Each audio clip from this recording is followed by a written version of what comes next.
का दूसरा क्लास है। हम लोग फर्स्ट क्लास में बहुत कुछ पढ़ लिए थे, मतलब बहुत पीट गए थे, तो क्योंकि ऐड सब्ट्रैक्ट तक हम लोग गए थे। तो आज हम लोग स्टार्ट करेंगे मल्टीप्लाई। ये क्या होता है?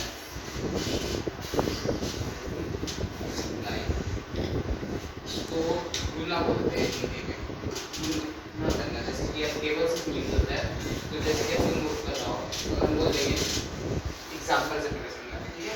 जैसे कि 10 पीस मतलब 10 रुपये है, ठीक है।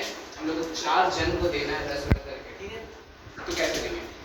10 को मतलब 4 10 प्लस 10 प्लस 10 प्लस 10 ऐसे करके पास करोगे, उससे अच्छा है डायरेक्ट इंटू कर सकते हैं। इंटू कैसे होता है? 10 इंटू यहाँ पे 4, यहाँ पे ये। अब देखो 4 0 से 0 हो जाएगा, 0 का टेबल में 0 आएगा तो 0 ही आएगा। और 4 बन जा 4, ये डायरेक्ट आएंगे आंसर। अब इसको तुम 4 बार करो 10 को, या फिर डायरेक्ट इंटू करके करो, दोनों में एक ही चीज़ है। ये तो 4 था तो बोल के तुम लोग 4 बार कर लोगे, ये 10 था तो बोल के कर भी, ये जल्दी हो जाएगा मन में भी। पर अगर इसको 10 की जगह इसको 19 बना दे तो, और यहाँ पे 90, और हमको देना है ये 90 रुपीज़ करके। कितना को देना बताओ? लगभग बोल देते हैं, चलो 5 को देते हैं, सिर्फ 5 को देंगे।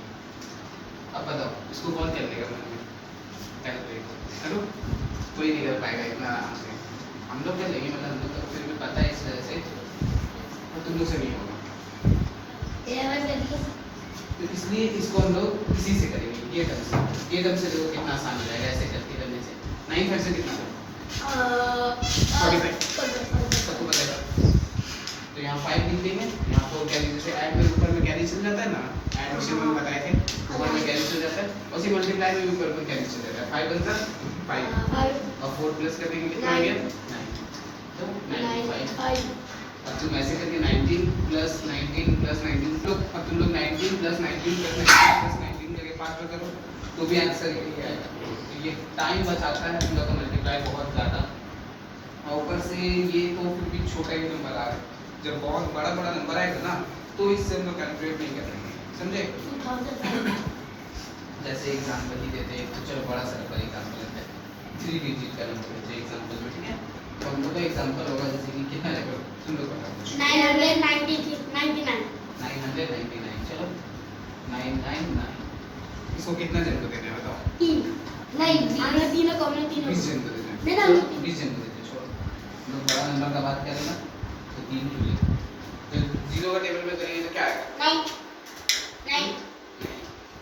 0 का टेबल में करेंगे 0 0 0, ठीक।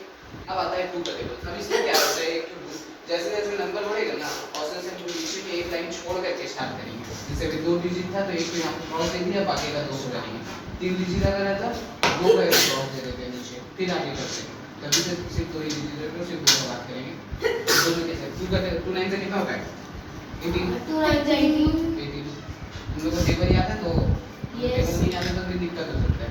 फिर 2 9 से कितना हो गया? 18 प्लस 1 19, 9 ऊपर 1 कैरी, 2 9 सा 18, फिर प्लस 1 19, तो ये हो गया ऐसा 0 8 9 9 1।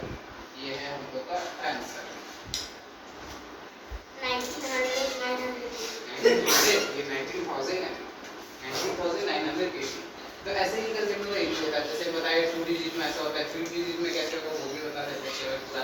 इसी को एग्जांपल में हम लोग इसी का बड़ा 999 को कर देते हैं, उसमें दे देते हैं 211, ठीक 211। अब 3 डिजिट हो गया तो अब कैसे करेंगे? 9 बनता 9 9 बनता 9 9 बनता 9, 1 इंटू फिर 9 9 9 दोनों तरफ से वही है ना। अब जो आ रहा है 2 आ रहा है, तो अब ये वाला ऐसे कर देंगे, एक और क्रॉस ऐसे कर देंगे, मतलब जैसे जैसे नंबर बढ़ेगा और जैसे हम लोग यहाँ पे क्रॉस करेगा नीचे, ठीक। अब जैसे 2 का टेबल में तो 18 19 ऐसे करके होते जाएगा, तो 18 फिर यहाँ 1 कैरी गया तो 19 हो गया, तो 9 ऊपर फिर 1 कैरी गया फिर 19 हो गया, फिर 1 9 19 ऐसे करके हो गया। अब 9 9 9 18 फिर ऊपर 1 कैरी 9 9 9 कितना हो गया? 27। अब बोलोगे यहाँ तो 8 है तो 9 क्यों बोल दिए, है ना। तो हम इस 1 को पहले इससे प्लस कर दिए, जिससे 999 का सीक्वेंस में आ जाए, आसान रहेगा अपने। तो 27 हो गए, तो फिर 2 फिर 9 9 कितना हो गया? 18 18 प्लस 2 कितना हो गया? 20। ऊपर 2 कैरी, फिर 9 + 1 कितना हो गया 10 + 1 कितना हो गया 11। हम इसको 10 5 ये सब कंसेप्ट बताए थे एडिशन में, कैसे तोड़ोगे तो जल्दी कैलकुलेशन होता है। 1 + 1 कितना हो गया 2 और आंसर आ गया हम लोग का जो आंसर आना चाहिए।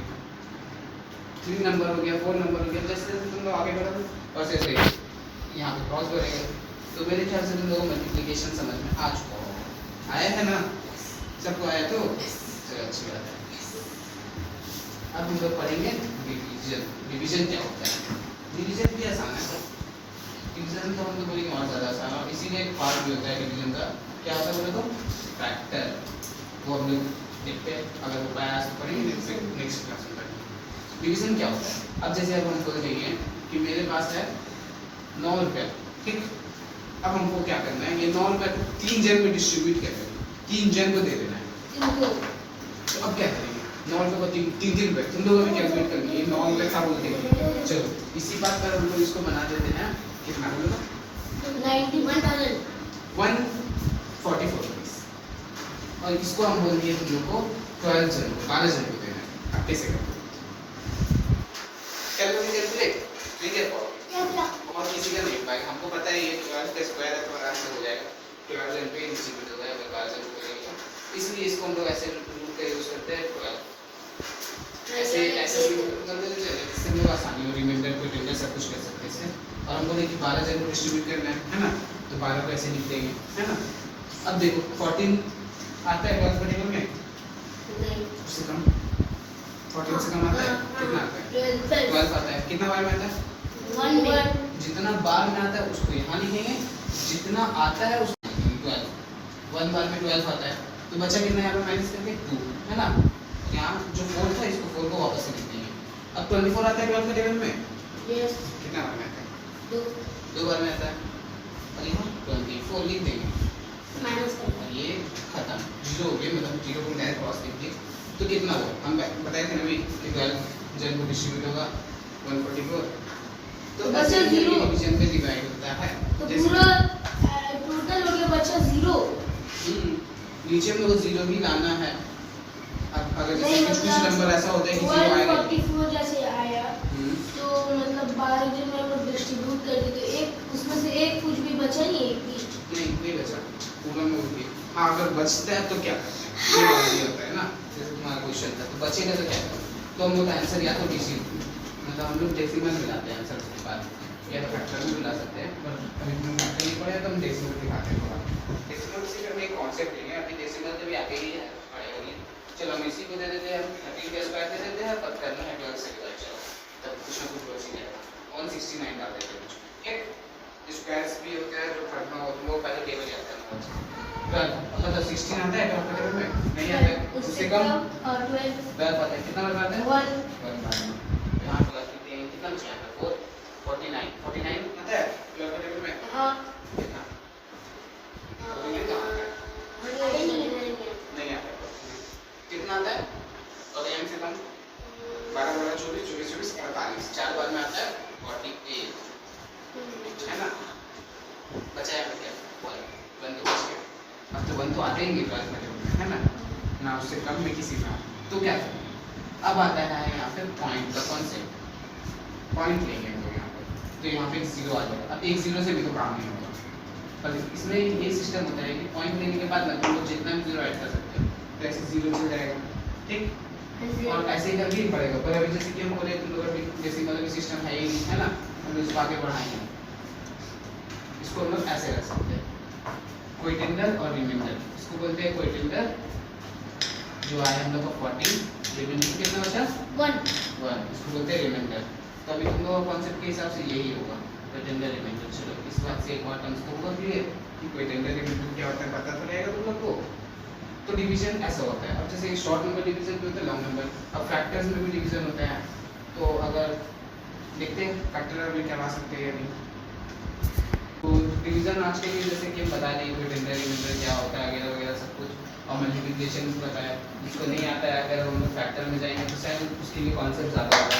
फैक्टर हम लोग नेक्स्ट क्लास से स्टार्ट करेंगे, फैक्टर थोड़ा टफ पड़ जाएगा हम लोग के लिए, शायद समझने में दिक्कत भी आ सकता है, इसलिए तो हम लोग फैक्टर नेक्स्ट क्लास करेंगे। तो आज के लिए इतना ही, थैंक यू।